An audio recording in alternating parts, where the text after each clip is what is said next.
সবাইকে জানাই শুভ দীপাবলি। তো আজকে হচ্ছে কালী পুজো আর এখন প্রায় বাজে 7:30 মতো। এখন আমি বোন আর মা মিলে যাব ঠাকুর দেখতে।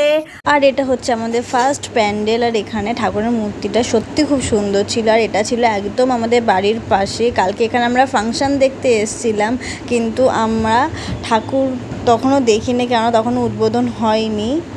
তারপর চলে যাচ্ছি বাড়ির আশেপাশে আরও কিছু ঠাকুর দেখতে। আর এই লাইটিংটা সত্যি কথায় নিচ থেকে হাঁটতে আমার ভীষণ ভালো লাগে। একটা বেশ পুজো একটা আলাদা ভাইব থাকে। আর এই লাইটটাও বেশ সুন্দর ছিল। আর এইটা ছিল আমাদের সেকেন্ড প্যান্ডেল। আর এটাতে ঢুকেই আমি বেশ অনেকগুলো মুখোশ দেখতে পেলাম, বেশ ভালো লাগছিলো। ছোটোবেলায় এই মুখোশগুলো কেনার জন্য খুবই কান্নাকাটি করতাম। আর এখানে ছিল দুখানা মায়ের প্রতিমা, যেটা একটা ছিল থিমের আর একটা ছিল পুজোর। আর এটা হচ্ছে আমাদের থার্ড প্যান্ডেল। আর ঠাকুর দেখেই আমরা চলে গেছিলাম একটু ফুচকা খেতে। আর ফুচকা হচ্ছে যে কোনো অনুষ্ঠানের একদম ম্যান্ডেটারি। আর এই প্যান্ডেলটা সিরিয়াসলি তোমরাও দেখো, তোমাদেরও খুব ভাল লাগবে।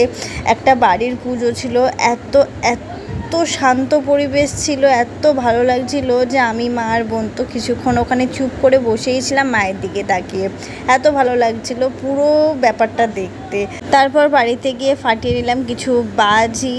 আর তারপরেই চলে গেছিলাম পুজো দিতে, যার কোনো ক্লিপ আমার কাছে নেই। আর বাজি ফাটানোর পরে চলে গেছিলাম একটু চটপটা টাইপ কিছু খেতে। আর তারপরেরও কোনো ক্লিপ আমার কাছে নেই। তো চলো, টাটা।